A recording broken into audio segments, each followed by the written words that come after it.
테레사 수녀는 지금으로부터 20여 년 전 1997년에 세상을 떠났습니다. 하지만 지금도 많은 사람들로부터 존경을 받고 있죠. 테레사 수녀가 세상을 떠난 직후부터 이 테레사 수녀를 성인의 반열에 올려야 한다는 이야기들이 계속해서 나왔습니다. 그렇게 세상을 떠나고 20년 뒤인 2016년 9월 5일에 성인으로 시성이 되었습니다. 일반적으로 천주교에서 어떤 사람을 성인으로 추대하기 위해서는 몇 가지의 조건이 있어야 합니다. 첫 번째로 죽은 지 적어도 100년 이상의 시간이 흘러야 합니다. 두 번째는 신앙을 지키기 위해서 목숨을 내놓았던 순교자이거나 아니면 살아생전에 특별한 신앙과 인격의 덕목을 갖춘 사람이어야 합니다. 세 번째는 그 사람이 살아있을 때이든지 아니면 죽고 난 다음이든지 최소한 객관적으로 인정될 수 있는 기적이 2가지 이상이 나타나야 합니다. 살았을 때 그 사람이 기적을 베풀었다든지 아니면 죽고 난 후에 죽은 그 사람을 통해서 기적이 나타난다든지 최소한 2가지 이상의 기적이 나타나야 이 성인 시성 절차에 들어갈 수 있다는 겁니다.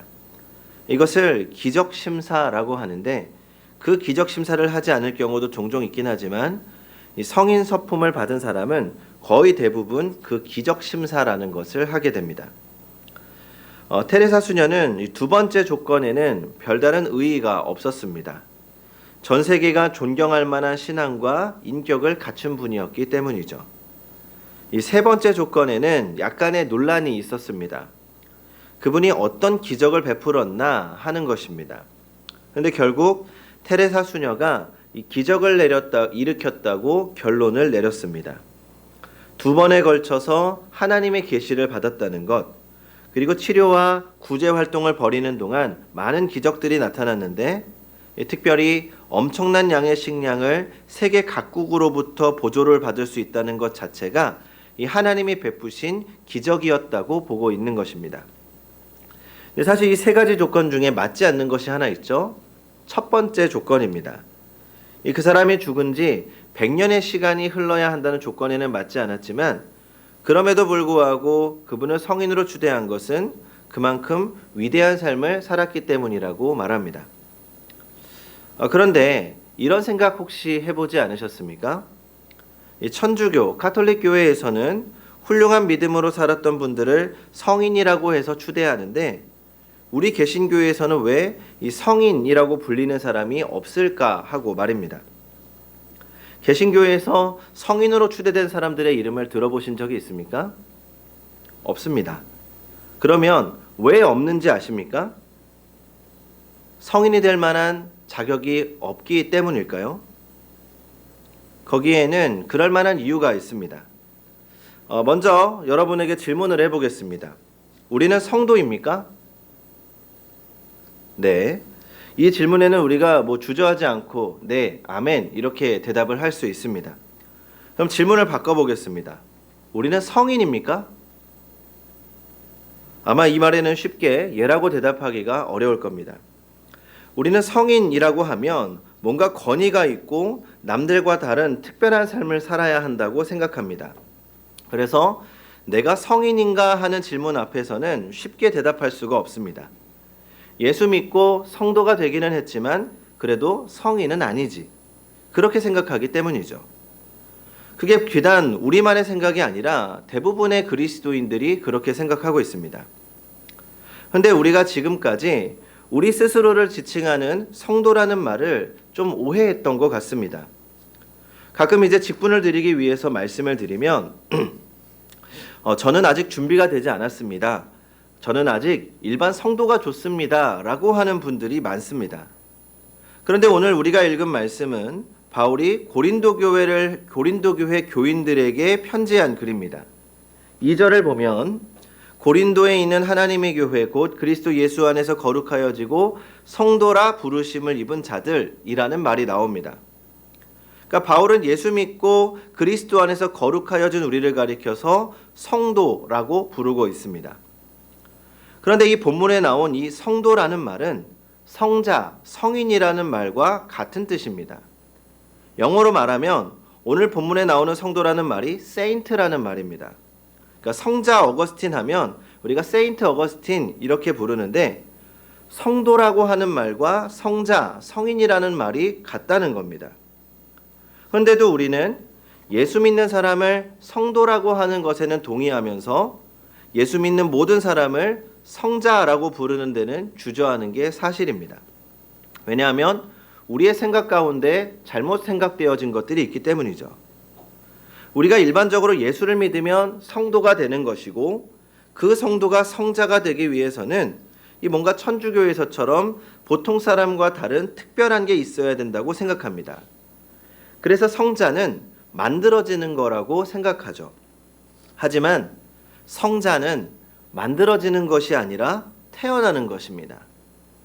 그리스도 안에서 이미 우리는 모두 성자로 태어났습니다. 그런데 여전히 내가 성자다, 내가 성인이다 이렇게 생각하면 뭔가 부끄럽습니다. 그러면 왜 우리는 우리의 모습을 보면서 성자 같다고 느껴지지 않는지 아십니까? 그것은 성자가 아니기 때문에 성자가 아닌 것처럼 느껴지는 것이 아니라 성자이기는 하지만 성자답게 살지 못하는 우리의 모습이 너무 많기 때문입니다. 그러니까 이렇게 바꿔서 생각할 수 있습니다. 우리는 하나님의 자녀입니다. 아멘? 아멘. 그러면 우리가 하나님의 자녀답게 살기 때문에 하나님의 자녀가 된 것입니까? 아니죠. 우리가 하나님의 자녀가 된 것은 어떤 자격이나 조건이 있어서가 아닙니다. 하나님께서 우리를 부르시고 자녀라고 인정해 주셨기 때문에 하나님의 자녀가 된 것입니다.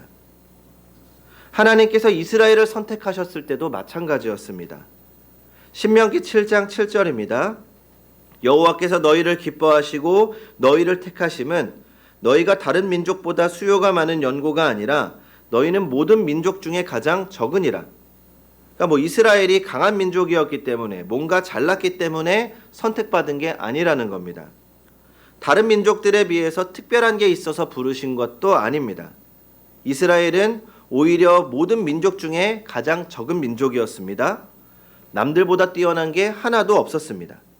그런데 하나님께서 그들을 부르셨고 하나님의 소유로 삼기 위해 택하셨습니다. 레위기 20장 26절에서 이렇게 말씀합니다. 너희는 내게 거룩할지어다.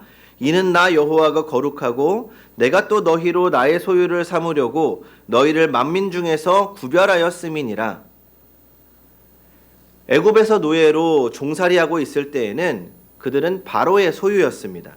그러나 하나님의 부르심을 받은 이후에는 더 이상 애굽 왕의 소유가 아닙니다. 하나님의 소유가 되었습니다.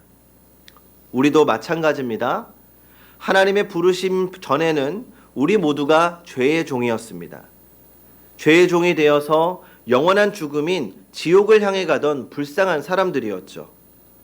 그런데 하나님께서 우리를 부르시는 순간 우리의 신분이 완전히 바뀌었습니다. 죄인이었고 죄의 종이었는데 이제는 하나님의 자녀요 성자가 되었습니다. 이미 우리는 성자가 된 사람들입니다. 그렇기 때문에 성자가 되기 위해서 노력할 필요는 없습니다. 테레사 수녀처럼 로마 교황청에서 성자 심사를 통과해야 성자라고 불리는 것이 아닙니다. 이미 우리는 성자가 되었기 때문입니다. 이제 우리는 성자답게 살기만 하면 됩니다. 여기에 우리의 과제가 있습니다. 성자가 되기 위해 노력하는 것이 아니라 성자가 되었기 때문에 성자다운 삶을 살기 위해 노력하는 것입니다. 성자가 성자답게 살지 못하면 그것은 부끄러운 일 아니겠습니까? 하나님께서 우리를 성자로 부르신 이유는 그저 옛날처럼 여전히 죄의 종으로 죄나 지으면서 살라고 우리를 거룩한 자리에 거룩한 신분으로 부르신 것이 아닙니다.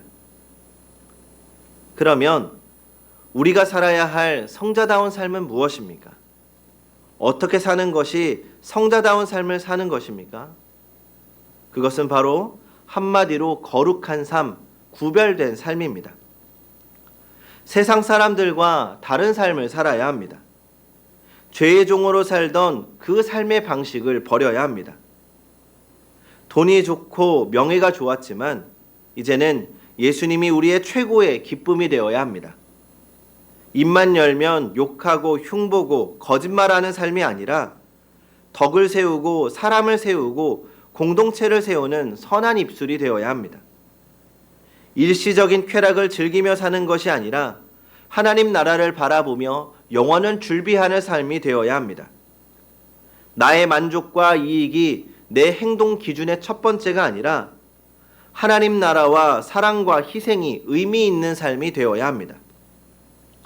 구별된 삶이란 단순히 삶의 방식이 달라지는 것이 아닙니다. 가치관이 바뀌어야 합니다. 나의 가치관이 바뀌어서 삶의 모든 영역에서 삶의 방식이 달라지는 것, 그것이 구별된 삶입니다. 전 오늘의 설교가 우리에게 마냥 부담스러운 설교가 되지는 않기를 바랍니다. 단순히 이 설교를 듣고 그래, 나는 성자야, 성자다운 삶을 살아야지 하는 결단만으로 끝나서는 안 됩니다. 왜냐하면 우리의 결심은 너무나 보잘것없기 때문입니다. 지금 은혜를 받고 결심을 하고 저 문을 나서도 우리는 10분 안에 결단은 잊어버리고 거룩함은 개에게나 던져줄 수 있는 연약한 사람들입니다. 그래서 우리가 성자로 살기 위해 필요한 것은 결단 이전에 우리를 성자로 부르시고 성자로 살게 하시는 성령의 은혜를 구하는 것입니다. 맥스 루케이도가 쓴 예수님처럼이라는 책이 있습니다. 그 책에 이런 이야기를 합니다. 하나님을 위해 일하기를 그만두고 하나님과 함께 일하기 시작할 때 그것은 참으로 놀라운 일이다. 오래도록 나는 하나님을 후덕한 사장으로 나 자신을 충직한 영업사원으로 생각했다. 하나님은 하나님대로 사무실이 있었고 나한테는 내 영역이 있었다.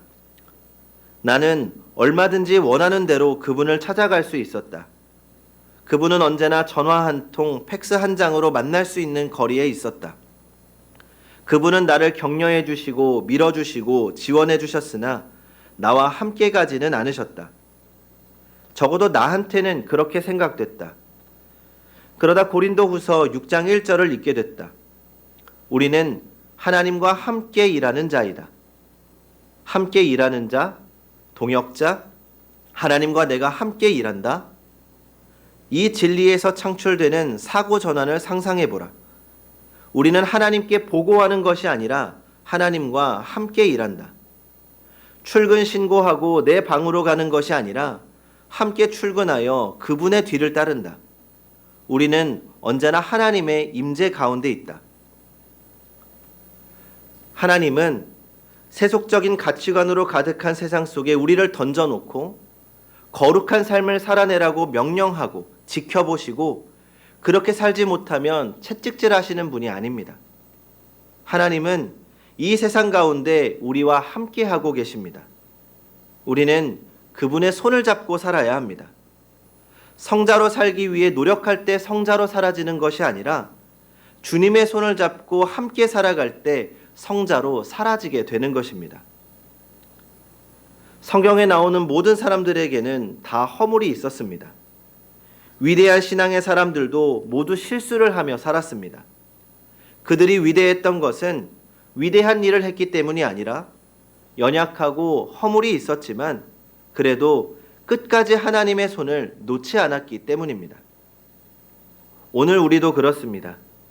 하나님의 부르심을 받은 성자들도 부족한 모습이 있습니다. 실수하며 살아갑니다.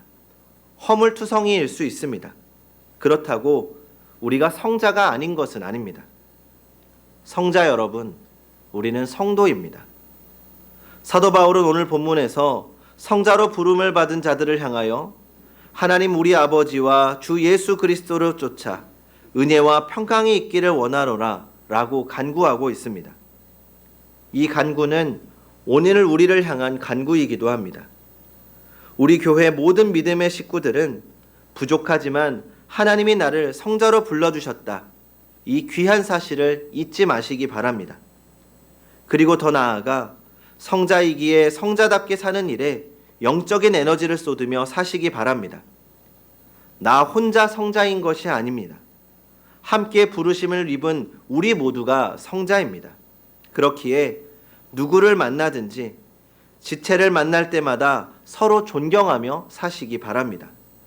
거기에서 우리를 향한 하나님의 거룩하심을 이루어가는 모든 성도님들이 되시기 바랍니다. 기도하겠습니다.